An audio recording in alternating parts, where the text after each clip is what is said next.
രാഹുൽ ഗാന്ധി ഈ രാജ്യത്ത് ബി.ജെ.പി. നടത്തുന്ന വോട്ട് കൊള്ളയ്ക്കെതിരെ ചാടിയിറങ്ങിയതിന്റെ ഫലമാണ് ബീഹാറിൽ അദ്ദേഹത്തിന് കിട്ടുന്ന ജനപിന്തുണ.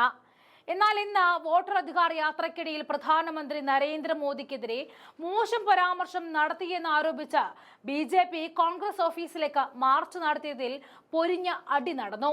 കോൺഗ്രസും ബി.ജെ.പിയും പോലീസുകാരെ പോലും വിറപ്പിച്ചുകൊണ്ടാണ് തമ്മിൽ തല്ലിയത്. സമാധാനപരമായി പ്രതിഷേധം നടത്തുകയായിരുന്നുവെന്നും കോൺഗ്രസ് പ്രവർത്തകർ കല്ലെറിഞ്ഞുവെന്നുമാണ് ബി.ജെ.പിയുടെ ആരോപണം. എന്നാൽ ബി.ജെ.പി. പ്രവർത്തകരാണ് കല്ലെറിഞ്ഞത് എന്ന് കോൺഗ്രസിന്റെ ആരോപണം. നിരവധി ബി.ജെ.പി. പ്രവർത്തകർ പട്നയിലെ കോൺഗ്രസ് ഓഫീസിന്റെ ഗേറ്റിൽ ചവിട്ടുകയും പിന്നീട് അതിക്രമിച്ച് കയറുകയും ചെയ്തതായിട്ട് വീഡിയോയിലുണ്ട്. മറ്റൊരു വീഡിയോയിലാകട്ടെ പട്നയിലെ കോൺഗ്രസ് ഓഫീസിന് പുറത്ത് ഇരു പാർട്ടികളിലെയും അംഗങ്ങൾ പാർട്ടി പതാകകൾ ഉപയോഗിച്ച് പരസ്പരം അടിക്കുന്നതും വ്യക്തമായി കാണാം.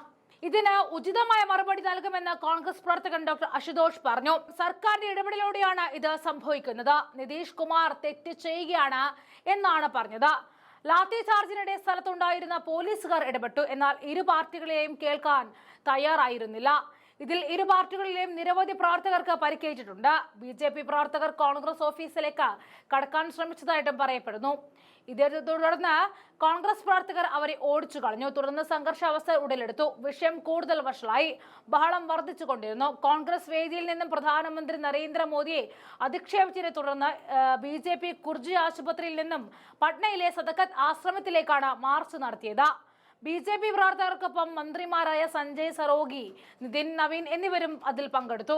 മറുവശത്ത് പരിക്കേറ്റ ചിലരെ ചികിത്സയ്ക്കായി കുർജി ആശുപത്രിയിലേക്ക് അയച്ചതായിട്ടും വാർത്തകളുണ്ട്. ഈ വിഷയത്തിൽ കോൺഗ്രസ് ബി.ജെ.പി. പ്രവർത്തകർ പരസ്പരം കല്ലെറിഞ്ഞതായിട്ടും ഏറ്റുമുട്ടിയതായിട്ടും ആരോപണമുണ്ട്. ക്രമസമാധാന ഡിവൈഎസ്പി സ്ഥലത്തെത്തിയതിനെ തുടർന്ന് സ്ഥിതിഗതികൾ നിയന്ത്രണ വിധേയമാക്കി. സംഭവത്തിന്റെ വീഡിയോ പുറത്തു വന്നിട്ടുണ്ട്. ആ വീഡിയോ ദൃശ്യങ്ങളിലേക്ക് പോകാം.